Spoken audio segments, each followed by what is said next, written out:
gavel us into order. We have one excused absence. Councilmember Jones is not in town. Everybody else is here, so we will start it. This is the Yard Waste Center is the first item on the agenda, and we have Mr. Gregory Jenkins, the second. Good afternoon for the second day in a row here. Right. All right. Mayor, council, city manager. My name is Gregory Jenkins II. I'm the interim director of solid waste services. This afternoon, I'm going to be speaking to you about organics management feasibility study. The purpose of this presentation is to narrow down options, for you to narrow down some options for us so that staff can get a more detailed and budget projections for future conversations. We will review a brief history of the project to date. We will assess the current landscape of the food waste composting in the Triangle region.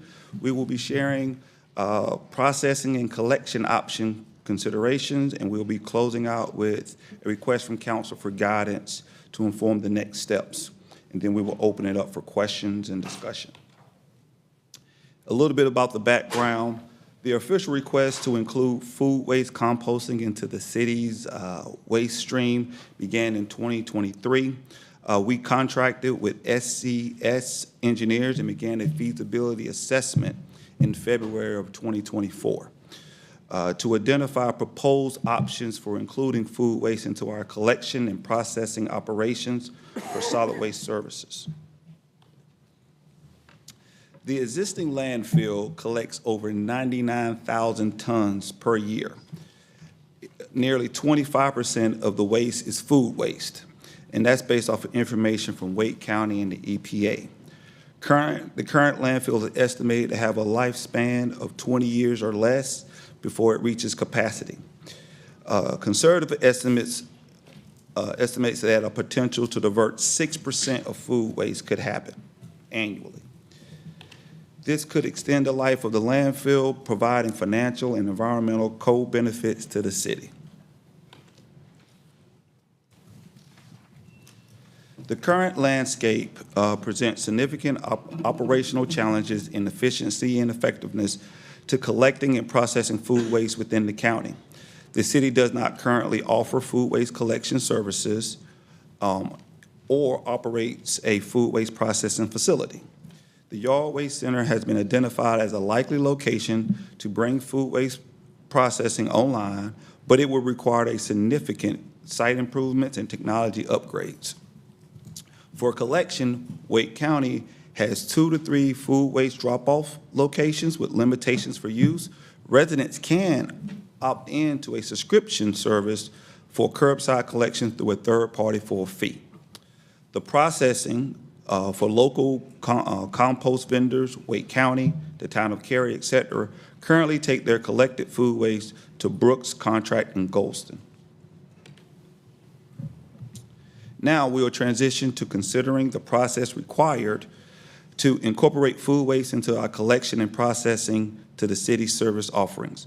Composting requires 2 distinct operational improvements. 1, collections. How would solid waste service collect, transport food waste from residential or public locations? 2, processing. Once the food is collected, where and how will it be processed? Now we will discuss the processing. Here's a map of the compost processing facilities in our region. McGill Mary Oaks, 30 miles away, one way from the Yard Waste Center, accepts food waste, but has a limited capacity. NC State has a small facility and only processes food waste related to the university. And Brooks Contract in Goldston is 60 miles one direction and is the most utilized by third-party contractors operating in Wake County. Opportunity. The Yard Waste Center presents a great opportunity to expand this service and benefit the residents and business.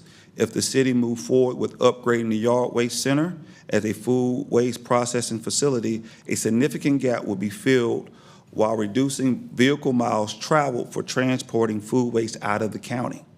The facility would need to be upgraded and permit modified to accept food waste on a large scale, but a small pilot could be tested prior to making a large investment. Site improvements for stormwater and other needs are already in the budget and the CIP for future years. In order to consider the feasibility of the Yard Waste Center to accept and process food waste, staff recommend exploring an initial pilot to test food waste quantities, the compost mix and recipe, operations, and final compost product. Case studies demonstrate starting small and working up yields the best results. Because food waste is already being collected by a third-party vendor, the center could accept food waste as part of a pilot without incurring any expansion in collection operations. Our current permit will allow for a short-term pilot. Collections. Now that we discussed the infrastructure improvement needs, let's transition to the operational concerns with food waste collections. For collections, we'll discuss 3 options demonstrating a range of costs of investment and operational requirements. Staff recommends the following approach to piloting a processing program that will start similar to what we got tongue tied on that. We will pilot it very similar to our processing program where we will start small and work our way up. This approach will lessen the upfront capital and personnel investment.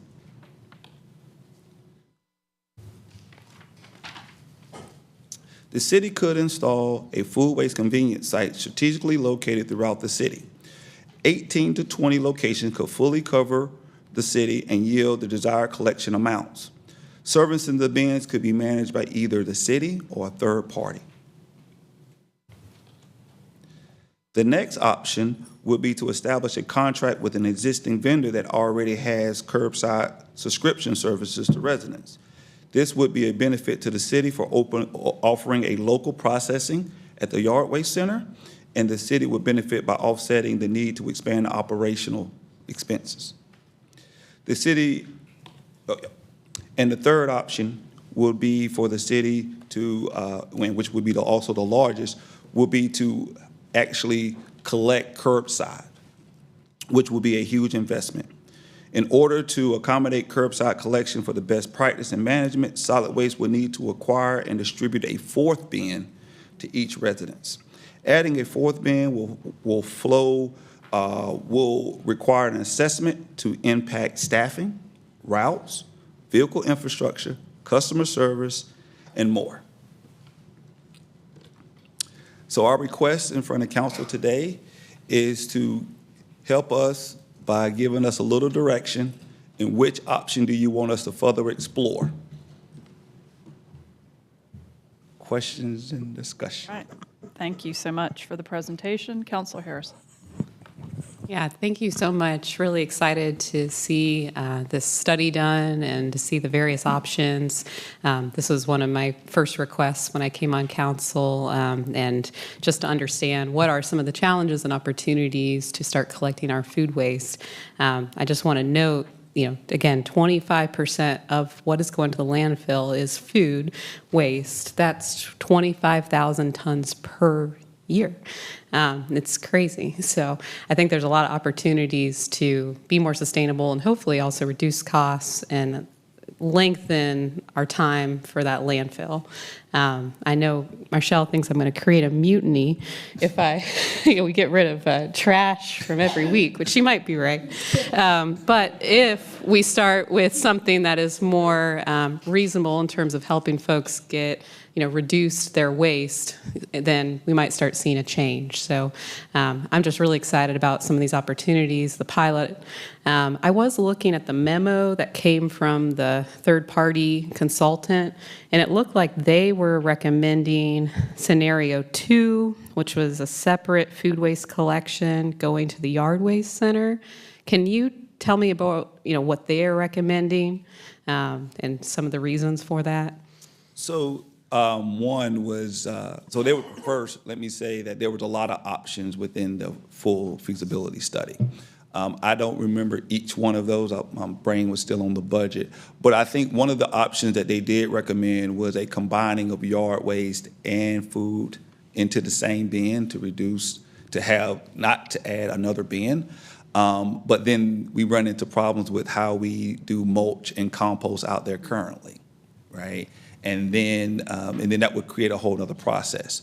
So I think what we were trying to do here was come up with some options that we thought were feasible, giving our current makeup of operations and also to minimize the impact to our customers. Thank you. Did you have a? Yeah, so definitely thank you for the presentation. Option 3 for me is a no.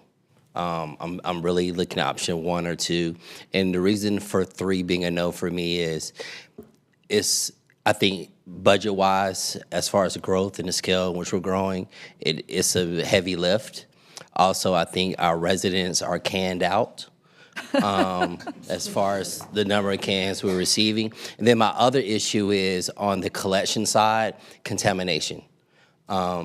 We already know we're having issues with contamination with our current recycling.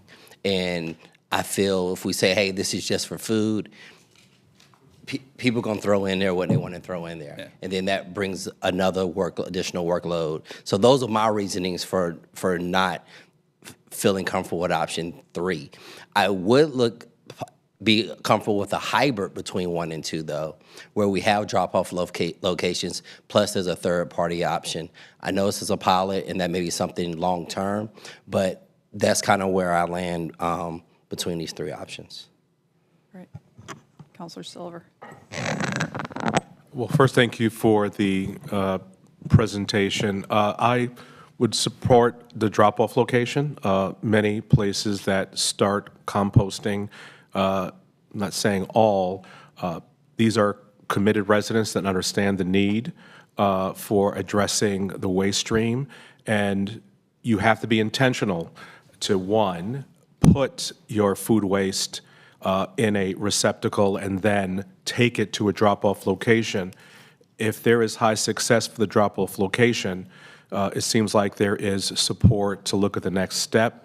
I just believe it's having 18. I don't know how close that will be if we find locations throughout the city. Something tells me it may be near either a city-owned site, public right-of-way, or a park. But I would support that approach as a way, since this is a pilot, I think it's very easy to transition to something larger over that pilot period is over, just to see how the public is responding to helping address our capacity at the landfill, but also helping our environment. My question is, some places I know, when I served as commissioner in New York City Parks, we had a partnership to do composting in many of our park facilities. The compost, what do you do with it after? Because there's a use, so we just understand it's not just, a lot of people use it for fertilizing. We used it in our parks for a lot of our gardens and trees and flower beds. So just to know what happens with the compost during this pilot period. What do you do with that? Well, we'll probably use it internally throughout the city because we don't know how much we're going to be producing, right? We don't know how much we're going to collect. And so we would probably not make any major commitments to sell any of it, just try to figure out internal ways of using it, in our gardens and parks and things like that, and maybe help out some community gardens. But I think during the pilot process, it's just mostly trying to see how much can we build up, right? And in terms of just staff resources, because I was familiar with the operations, it's very labor intensive to constantly monitor and turn in barrels. It is a huge operation. So with this pilot, are you fully going in eyes wide open with how labor intensive this could be, not knowing the volume of what you may receive? Yes. We eyes are wide open, but that's why we're calling it a pilot too, because I've had conversations with Evan Raleigh sitting in the back about the word pilot, but we really want to try it, see what happens, and then come back with our findings. Again, we don't know. We know we do composting. We got windrows now. We do a lot of this stuff not for food waste, but for your lawn and lawn clippings and trees and stuff like that. But I do think that we have the capacity right now, given what we estimate, for us to manage it. Last question, and then I'll yield to my colleagues. It is an interesting operation to see. You actually had an image where you do see smoke emanating from the piles of composting. In terms of proximity to residential, because there are some compost that is associated with, let's just say, an aroma. So just want to know, in terms of its location, its proximity to residential, have you looked at? Yeah, it's not, there is a mobile home park on the back side of the Yardway Center. We really don't get a lot of complaints from them. We do everything we can to minimize from the windrows that we currently have. Okay. And so, I think really what we try to do is make sure that we don't have any fires that initiate from those things, because I think that is what we've heard most complaints about. Counselor Patton. Yeah, the Wilders Grove is in like a pretty industrial Yeah. area. Yeah, thanks for this. This is really exciting. I actually use compost now as a private citizen and find it very easy to utilize and comply with. It's all food as opposed to like home composting, which is very intensive. You have to manage like green to brown and not any cooked food, but the commercial level operations that we're talking about are very easy to comply with. It's just like all the food can go in there. I think for me, option 2 or 3 are the ones that are palatable. I think based on the numbers you've provided, 25% of waste that's going to the landfill is food. Like, that's a huge amount of waste, and I think we'll have the highest fidelity if this is happening in cycle with people's regular collections. I think when we put something, I mean, we have the Wake County Convenience Centers now, and it's like they have a compost now drop-off, but that hour it's not always open, and even times when I think people are non-compliant with disposing of their batteries and their household waste construction for the same reasons. Like we call it a convenience center, but it is still an inconvenience to residents. So I would not want us to be calling something a pilot and then have a lack of fidelity from residents that then tells us, oh, well, guess residents just don't want to compost. So I would be interested in things that are like options that are curbside, so either option 2 or option 3. I also think that committing forever to contracting to a third party is maybe not, I think it puts us at risk of like their own price escalations that we don't have control over. So I think I could, in my ideal scenario, we'd use the third party to test, to train, to educate the public, and then we would ultimately, and in time, and perhaps in a less inflationary environment, move to managing the food waste ourselves. So that's kind of where I'm at. Yep. Counselor Lambert Melton.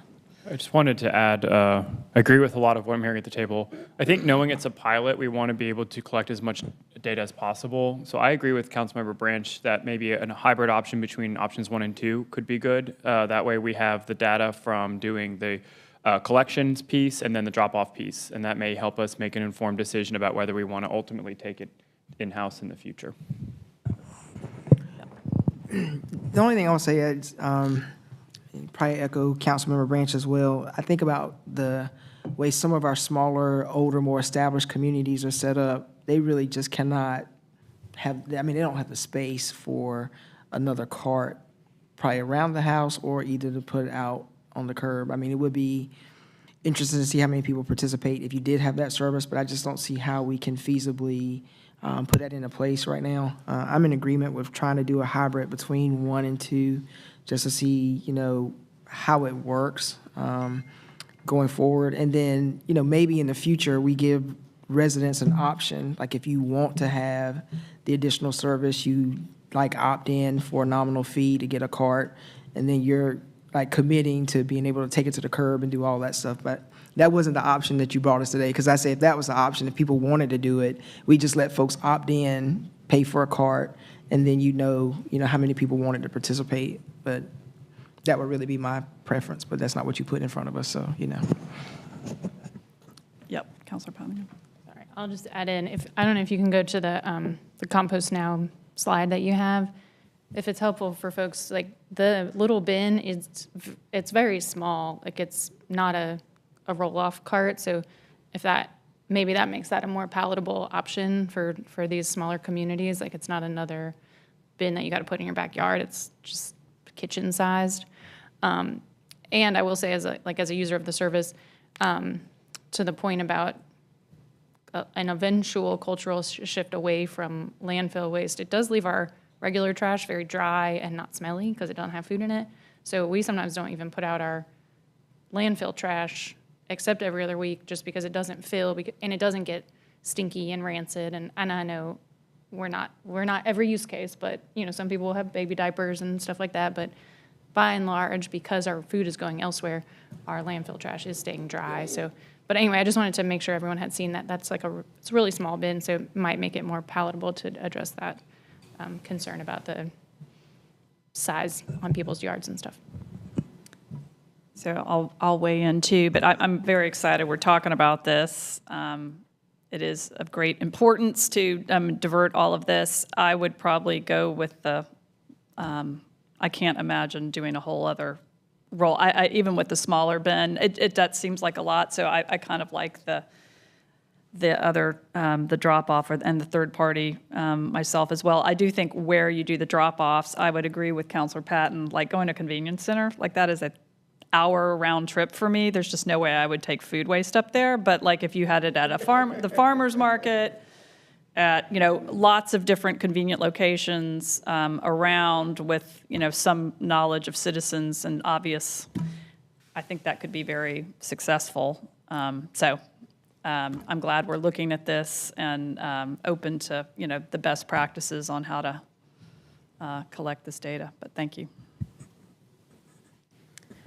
Yeah, I just want to weigh in on these different options. I think because it's a pilot, I don't have a really strong, opinion on how we start. I think the main thing to me is that it's accessible to folks so that there isn't an undue, especially a high cost, like financial cost, if someone wants to participate. So I think having the free drop-off location is very important. All the third-party collections, there is a cost to it that I have found hard to stomach myself, so that's why I do it at home, and I, sort all my food waste and yell at my husband, tell him, "What are you doing?" But he learns a little bit, and so I know it's a challenge. And I think before I would want to move to City of Raleigh collections, I'd want to see cost figures and understand what that would take. You were just mentioning how you've been able to bring down vacancy rates, but I know hours are going longer for your staff, so I think understanding other impacts to the rest of your operations would be important. And may I have one more comment? Steven's gonna kill me. He's got his glasses off and everything.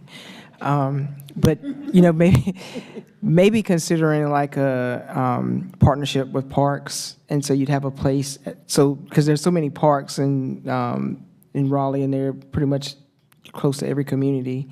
That may be a way to start the pilot, just having a facility or a receptacle at each park. Look at Stephen.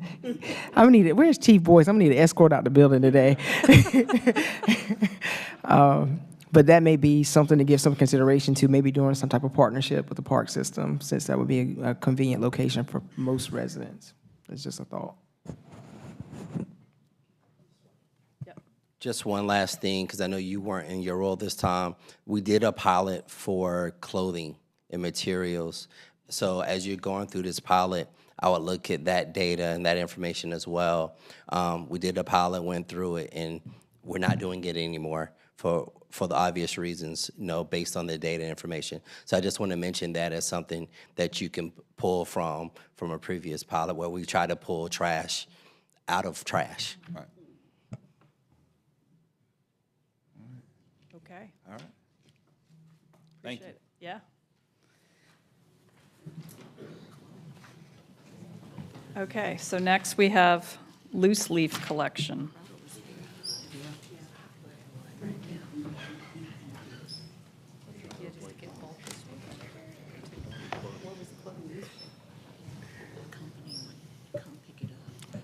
Good afternoon, Mayor, members of council.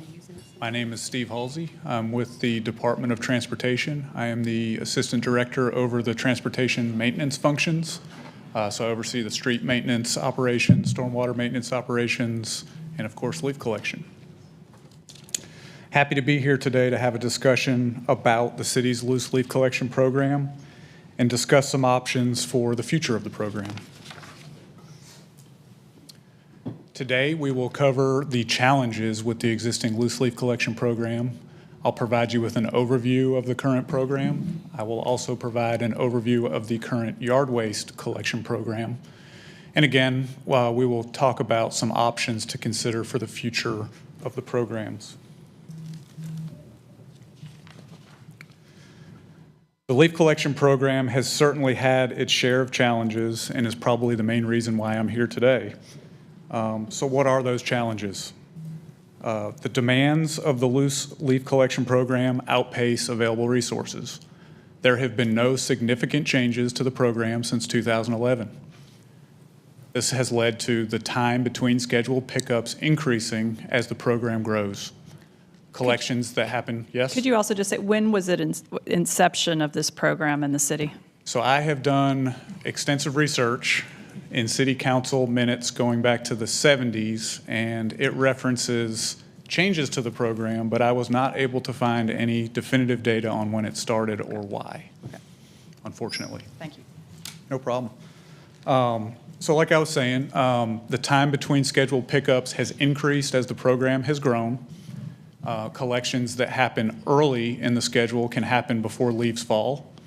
And collections that happen late in the schedule can lead to our favorite things, streets being blocked, parking being blocked, bike lanes being blocked, storm drains being clogged and blocked for extended periods of time.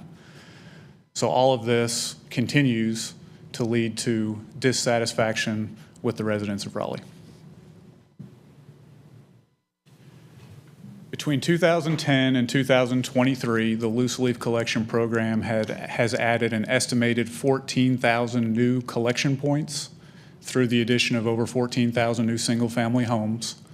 The map on the left demonstrates the building permits and their distribution throughout the city, as well as new land areas that have been added to the city limits. So as I was saying, there is a well-documented history of challenges with the program based on my research of city council minutes. Going back to the 1980s and 1990s, we had discussions with the council on resident dissatisfaction with the program, mainly the schedule and the timing of passes and the number of overall passes. That led to changes to the schedule and additional equipment being added to the program. Moving forward to the 2010s and 2020s, we have continued those conversations with council on resident dissatisfaction with the schedule, again, based on the timing of loose leaf collection passes, as well as the overall number of passes.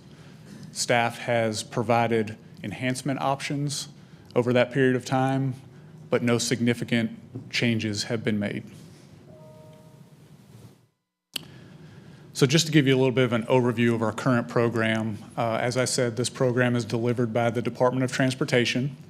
We utilize 61 total staff members, with 48 full-time transportation staff being flexed from their normal duties doing sidewalk repair, pavement repair, street sweeping, stormwater maintenance, mulching, and other landscaping work. The program is offered between November and March each year with 2 collection passes, with the first pass most recently scheduled to end in February. There are no quantity limits on our program. We have 23 pieces of specialized equipment, and we average this past year 17 working crews per day to deliver the program. The loose leaf collection schedule loosely divides the city into 12 collection zones. I know it's hard to see maybe on your screen.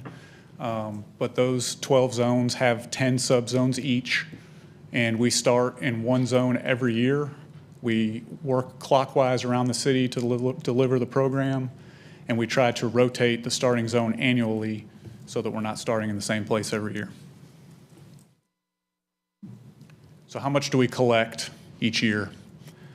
The average of the last 2 seasons is 64,383 cubic yards of leaves. My math tells me that this would cover the field at Carter Finley Stadium to the top of the goalposts, or approximately 30 feet deep, just to give you a little bit of scale.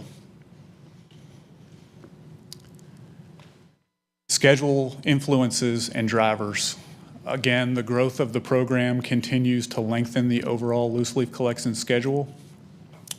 We create the schedule in September each year to allow for proper communication to the public on when they will receive their pickups. And typically when we are creating that schedule, it is unknown if leaves will fall early in the year or late. During the leaf collection season, weather plays a significant role, and collection can slow down or stop with rain and extreme cold. And collection can stop for a minimum of 3 days for snow and ice events. We saw this past winter 3 such snow and ice events, and staff was away from leaf collection for a total of 12 working days.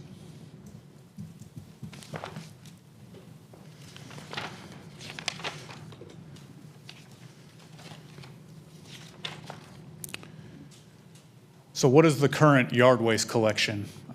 This program is delivered by the Solid Waste Services Department. They utilize 30 total staff members, and this is a year-round residential service that is provided every other week. 1 city-provided cart and one city-provided cart and 15 biodegradable bags are the limit every 2 weeks, and they use 10 pieces of equipment with an average of 10 working crews per day. So how much can be collected every 2 weeks per resident? The leaf pile on the right is the total volume of the 95-gallon cart and the 15 biodegradable bags you see on the left. That's an estimated 2 to 3 cubic yards every 2 weeks per resident. And we actually did empty those bags that you see on the left into the pile on the right just to make sure that we weren't cheating it or anything like that. So what are some options that we can consider for changes to the program? We can make no changes.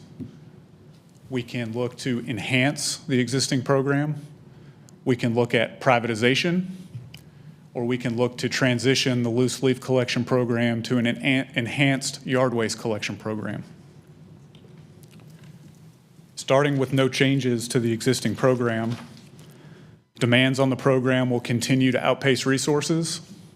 The schedule will continue to lengthen over time. We assume resident dissatisfaction will continue. And we will also have 48 full-time transportation employees continue to be flexed from their normal duties to deliver the loose leaf collection program. That means less sidewalk repair. That means less pavement repair, less street sweeping, less stormwater maintenance, less mulching, and less landscaping. So what about an enhanced loose leaf collection program? 3 options to enhance the existing program were provided as a budget note for fiscal year 2023. No action was taken by the prior council on that budget note. We have attached a copy for your reference should you wish to take a closer look at any of those options. Next option for consideration is privatization. We would move from a city-provided service to a contractor-provided service.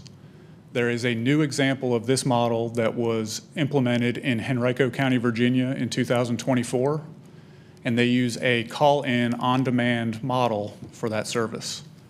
They were able to increase their customer satisfaction from 9 to 9.9 out of 10 during their first full leaf collection season.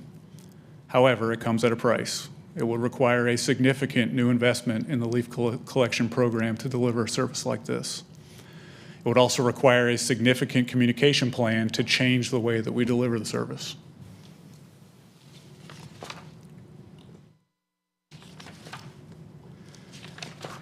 And finally, we could look to transition the loose leaf collection program to an enhanced yard waste collection program. Excuse me. We would provide weekly yard waste collection delivered by the Solid Waste Services Department. There's a new example of this model that was implemented in Greensboro, North Carolina in 2024, and they transitioned their loose leaf collection program to a yard waste collection program that provides yard waste collection weekly with the collection of 1 city-provided cart and 15 biodegradable bags. What are some things to consider when looking at a transition to an enhanced yard waste program? Strong communication to change the service delivery would be very important. We would be looking at least a 12-month advance notice to residents on the changes to the program. There would be an investment in new resources. It would take 15 additional staff members and 5 additional trucks to ramp up the service to be able to provide it weekly to all of our residents. And again, it would take a strong enforcement and education plan during the transition. So what are some other things to consider when looking at a privatization model or a transition to an enhanced yard waste model? 48 full-time transportation staff members would be able to stay in their assigned units year-round. This would increase the level of service and transportation maintenance activities. When looking specifically at our street maintenance division, we anticipate an increase of 25 to 30% in sidewalk repair and replacement annually. We would also see a 15 to 20% increase in our street pavement patching. In our right-of-way maintenance division, we would be able to offer an additional sweeping cycle on all city streets. We would see an increase of 10 to 15% of stormwater pipe maintenance, and we would be able to increase the frequency of our mulching and landscaping in our right-of-way areas.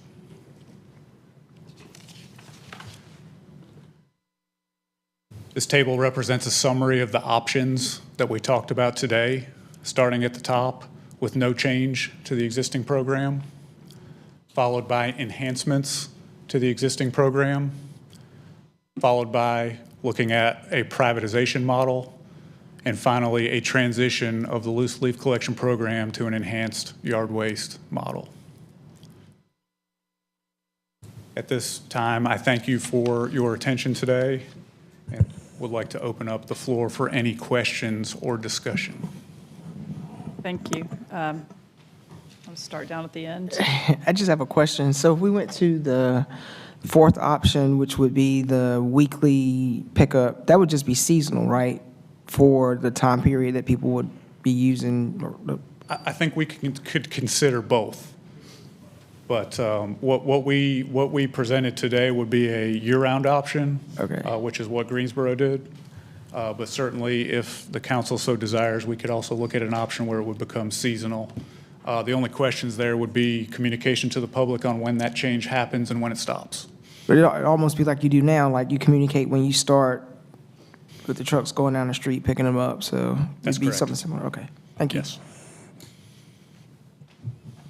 Thank you for this. I have a handful of questions. I know probably some of the cost of this program is just sort of absorbed into the broader transportation budget, like the cost of employees, but if you had to put a price tag on it, what's the relative cost to run this program? So if you include staff and equipment, we're about $3.1 million most recently, with about $2 million of that $3 being staff and equipment costs that are fixed. Okay, got it. And then, so would if we were to look at some sort of alternate option, would new monies be freed up, or would they really be like rolled into the new sidewalk or the additional sidewalks and additional road patches that are? There would be, to your point, some needs for additional materials in those areas, but we don't think that it would fully eat the cost of that additional $1 million that's left over after we pay for equipment and materials. It'd probably be in the $200,000 to $300,000 range, with potentially $700,000 left over. Got it. To answer your question. Excellent, that's helpful. And then the memo, the budget note from 2022 that was provided in the backup, for instance, says the enhanced schedule would cost $7.5 million on year one and $2.1 million ongoing. That was in 2022. We can assume. There would be some escalation, definitely. Yeah, based on what we've seen from some of the other escalations, is like double the price, you think, is probably? I wouldn't say double. I'd probably say in the range of 10 to 20% without actually putting pen to paper on current equipment costs. Okay. So Okay, so the number, just for the public, the numbers shown in this budget memo are high, would be higher. This is an old memo. And then, and just to kind of put a fine point on it, residents are already paying for the yard waste service as part of their water bill, and we saw that yesterday in the budget memo, so they can't opt out of that. Is that right? I may have to defer to a friend, Gregory. You cannot, he's telling me, opt out of yard They waste cannot collection. opt out of the yard waste service, and they're paying for this in their taxes that serve through the general fund. So I think there's an argument to be made that those are duplicative things that the residents are paying for. So I'm interested in finding an off-ramp. I'll be curious what my colleagues will say, but I'm interested in finding a reasonable off-ramp from this program. It sounds like 40 years worth of councils have had dissatisfied residents on their hands, and perhaps it's time to just say, like, this is not the right program for the city of Raleigh growing at the pace that we are. I don't think it's an efficiency issue. I don't think it's a skill set of the people doing the work. I just think this is a difficult program to execute. I think it's difficult for 500,000 people to be compliant with only putting their leaves out in the exact right spot at the exact right time. And it's just going to get harder. And I also am mindful that with climate change, leaf drop times are going to continue to vary and be less predictable. So I'm interested in an off-ramp, something like perhaps seasonal weekly bin collection. When this has been floated at my resident meetings, I hear a lot of folks just, one thing they offer is, like, maybe we could, for a time, help offset the cost of those biodegradable bags, because you buy them at the hardware store, and they can be kind of pricey considering they're just paper bags. So maybe there's a way, as we build this off-ramp, we spend a year offsetting the cost, and people can get them from us for free for a time, or something like that. Or maybe we can partner with organizations like Trees for the Triangle to help people mulch down their leaves and leave them in place. So I think there's a lot of creative opportunities to soften the shift for our residents, but I am interested in making one. Yep, Councilor Lambert Melton. I appreciate all the work that went into this. You know, I think for me, all four of the options presented don't really seem sustainable or feasible. Obviously, making no change is not a sustainable option. I will say, for my entire time on the council, we get the most consistently upset emails about this program. I don't recall anyone ever emailing us and being pleased with the program. It's usually folks that are... Yeah. Maybe the folks who are in Zone 1 or something, but most of the time, folks are just extremely dissatisfied. And then we also have to understand the resources that are being allocated away from some important transportation projects. And so option 1 to me does not seem sustainable. The other 3 options I don't see being viable either. They all require significant investments in continuing this program. You know, I think a lot about our Bringing Neighbors Home program that we just funded, for example, and how much of a direct, immediate impact on working to eliminate homelessness we were able to make with a relatively small amount of money. And then the ongoing cost of this program and the costs that would be needed to continue to expand it, and what good that could do for housing folks or investing in more safe transportation options. And so I don't think increasing the investment is the solution either. I acknowledge that there are folks that do depend on this service, and so I would also be interested in finding a way that we could accomplish some of the service goals in a different way. But I don't think it's going to be one of these 4, in my opinion. Okay, Councilor Brownch and then Harrison. Definitely thank you for the presentation. I think we're at one of these points where we're going to have to pick an answer that's not 100% perfect. And for me, that lands at option 4. And my reasonings for it landing at option 4, we have some of the equipment and things already in place. So it's a transitioning from our transportation part to our solid waste department. A lot of those guys know each other anyway already. I think over time, I see the ability to optimize and find efficiencies by it being all under solid waste, doing the yard collection. It could start off seasonal. It may go yearly, because we never know when this fall may start and when it may end. with the way climate is adjusting and changing. Again, none of these are perfect, but doing nothing is 100% wrong. We've done nothing for too long. So for me, I'm landing at 4 because we've made the investment in the Kelly Green cans that residents have, so we're not adding an additional can. We're already at 3. So just going this route, and maybe we don't say weekly, it may be by whatever. My thing is I feel strongly of moving over to yard waste and then letting our solid waste team determine what is the appropriate pickup cycle. Counselor Harrison. Yeah, I've got a few comments. I generally agree with Councilmember Branch. You know, I think no matter what we do, we're going to have growing pains of people who are going to have to adjust, and some folks are not going to love the changes, but making no change, you know, as is, means the service will continue to decline in terms of quality. I think having 2 pass-throughs, you know, through your neighborhood at these odd times, you know, I read, you know, the website, and I put my leaves out when I think it's going to come, but then if there's a weather change, all of a sudden I'm leaving my leaves for a week and they're going into the drain, and I feel bad. So I'm trying to figure out, you know, how do I do this right? And I'm the one looking at the website, and for anyone who isn't, they're not keeping up with this. And I think also this service only currently supports folks mostly in the single-family homes. So I think also we have to think about who is this helping in the city. I think a couple questions I do have, though, on the privatization model. So the way that sounds, it almost sounds like another, you know, we're going to contract with someone, but would there be an option for, let's say, on-demand, you know, during the holiday season? There are neighborhoods who very much do depend on those large pickups, and we do still have, I think, the 9 automated trucks, and those are very effective, you know, pretty quickly compared to those, I think, the pull-behind machines that you mentioned that do require 3, you know, staff members. The automated truck only requires 1, so there is a difference. And I did go out with our team to see what it's like on the ground, you know, doing these loose leaf pickups. And when I was talking to the folks who do run the automated machines, at least, I mean, they said they like that work, you know, and they feel like it's quick, they get it done. They like the, you know, just being on their own. And whereas the teams of 3, you know, it's much more labor intensive. So I could see us still having some on-demand option for neighborhoods that have that interest. And I'm just curious, when it says there's a significant financial investment, I'm not sure I understand who's paying that, or could you just tell me more what that means?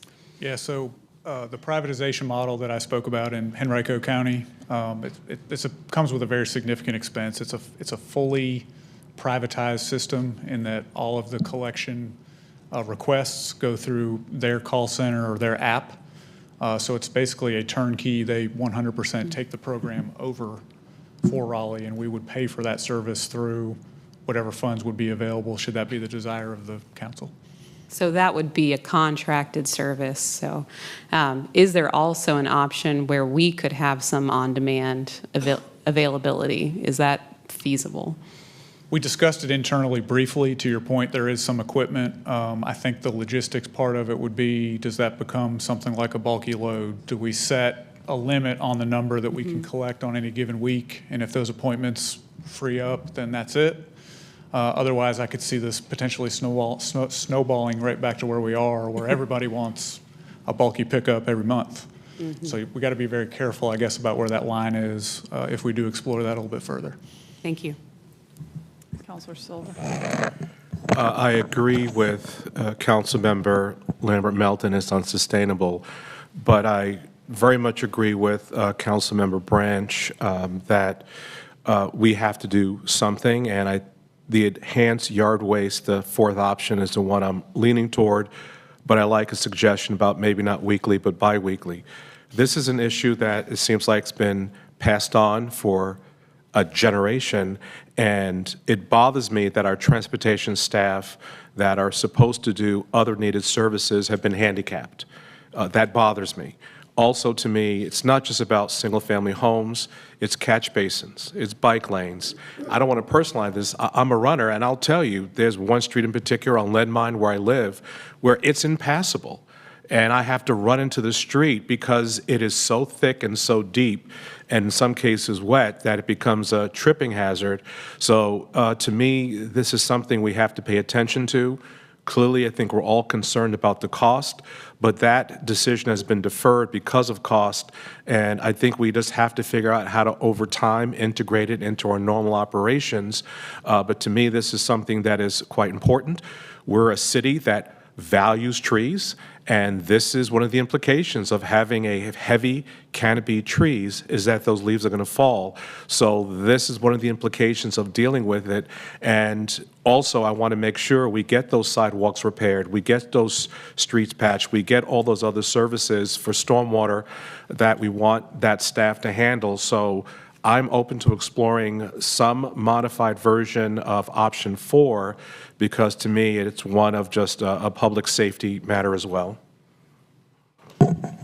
Weigh in with my thoughts. I appreciate all the work on this.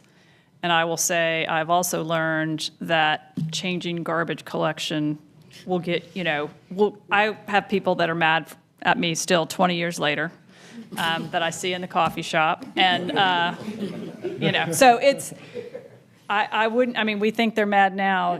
Just wait, because when you change or remove 300,000 people's cheese, there's going to be massive blowback. And I think, and that's not to say that I don't agree we need to make change, but I would just be very careful what else we change in the city if we decide to move on this, because it'll take a lot of oxygen out of the room. I like the idea of the enhanced yard waste. However, I wouldn't keep all 48 transportation people in place and then hire all new people. It seems like you should be able to shift. I would want to invest so much in a completely new team to get all the benefits in transportation.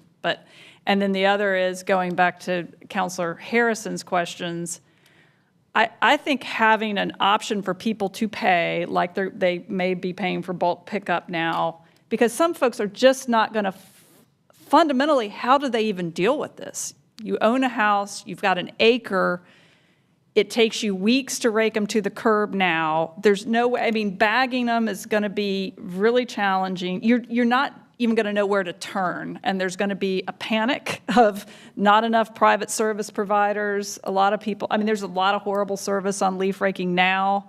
So I think if we have equipment, maybe there is an on-demand. I know I would rather pay, and again, I'm a privileged person, but a few $100s to solve this problem and know that I'm just going to have to pay that, as opposed to the amount of personal labor that it may take to take care of my yard. So I like the idea of shifting to the yard, but then providing a paid option. And can I just add, as potentially an on-ramp to any of these changes, is it possible to go down to one loose leaf collection, in this coming year? And that way, we start kind of making some transitions in the staff, and it's not so all or nothing, because I think that would just give people a little bit of time to think, okay, I'm not going to have this all, always, and maybe it's just a shortened period. And I don't know if that's sustainable longer term as well, but one pass-through would be a lot less cost as well than two. Yeah, we've explored some of those options as well, and Assistant City Manager Moore always says that our program is more like a pass and a half right now. If you look at the last 2 years worth of data, I want to say that 78% and 85% respectively is the amount of leaves collected in the first pass, with the remainder in the second. So if there was going to be one pass, we'd have to be very mindful of the timing and make sure that all leaves had hit the ground before we start, which would probably be in the January timeframe, and then we get into how long have they been sitting around. So a lot of things to think about if we were going to look to a model like that, but certainly something we can explore. Yeah, Councilor Patton. Yeah, just two things to also add. I'll note that when we heard it about the budget community meetings and residents were asked, what service would you be willing to give up to pay for the other services? Leaves came up in every district, so I'll just remind us all that our residents have already said this. And then the other thing I'll mention is that you said not if we somehow we work toward a sunsetting of this program, not all of the monies will be completely consumed with like the new additional sidewalk and stuff. I believe if I read the memo from Solid Waste Services regarding composting correctly, that the enhancements that would be needed to make to the yard waste center would cost about $3 million. And so I don't know, I'm looking for Gregory to nod if I'm like in the right ballpark, but I think that's what I read in the memo is like upgrades to the facility. And then, so it seems to me like we're looking at similar numbers here. So perhaps perhaps this frees up some funds to make those investments that will then ultimately further like a composting program. So I think there's opportunities for Kismet. Can I ask Councilmember Patton, I was very intrigued by your statement that you said residents would be willing to give up the leaf collection. What do they plan to do with the leaves? I mean, I'm intrigued by that, but do they have an alternative of removing the leaves? Would they contract a service, a landscaping company? It's just, Yeah, they can put them in their green bins and their I see 15 what you're saying. bags. And Got then it. I Okay. hear a lot from community about just leave the leaves approach. And I obviously it depends on the types of trees and how many you have in your individual yard, but a lot of my residents are happy to just mulch them down. And that's where I think perhaps like our nonprofit community can partner with us to have mobile mulchers and people can rent them for a day or borrow them for a day. I think there's an opportunity to get some of our environmental groups involved with the shift. I would be interested in the, like the Greensboro case study and other municipalities that may be, proximate in terms of demographics, like what happened with elderly residents who may not be able-bodied enough to bag? What happened to low-income communities where there may be even hurdles of buying 15 bags a week and, getting it out there, or they're working 2 jobs and, again, are not going to have the kind of free time to do this personal labor. But just by demographic, were there implications, unintended consequences, more leaves washing into storm drains, other costs? That would certainly be instructive as we debate this. Sure. And we've had a preliminary discussion with the Solid Waste Services Director in Greensboro. Of course, they're just finishing up for the year, so they're probably still gathering the data that you're talking about, and we can certainly reach back out to see what other feedback we can get. But overwhelmingly positive, the things he had to say about the way the transition went this year. I can't remember very many negatives from our conversation, but a relatively smooth transition considering. And Madam Mayor, if I may, I'm thinking if we're already asking them to rake it to the road, it's almost the same labor of putting it in a bag, so they probably have a system already. I know some that will get young people in their community to help or to assist to do that for them. So I think the key goes back to education and expectation, letting them know that, okay, instead of raking it to the road, rake it into the green container. And I mean, everybody that has a yard or a tree knows all your leaves don't fall at the same time. So I think if they know bi-weekly or every week if something's being picked up, there's a system or something that can be worked out. But I think it comes back to us as a city really educating our community a lot more, even as we have to educate them about contamination with our current trash, because I'm sure they pick up the green container now and there's leaves and limbs in the wrong container now. So we still, regardless of what tool, because even with the big machines, they're having maintenance issues with those because of contamination and twigs and things within the leaves as they're picking them up. So we really have to focus on that education, sooner the better. But at the same time, again, doing nothing, to me, that's not an option at all. Okay, any other comments? Get enough feedback? So what I heard was take a much closer look at the enhanced yard waste option, whether that's a weekly service, a biweekly service, new staff, existing staff. What could we'll call it a bulky load service look like? Could that be implemented with existing equipment? And what would the limitations be? Am I missing anything? Maybe some like temporary offsets of the bag, like Yes. the bag edition. Thank you. Yeah, thank you. Sounds like you got it. Certainly appreciate your time today. Yeah. And hope everybody has a great afternoon. Thank you. Okay, I think that is, concludes our topics for today. Thank you all.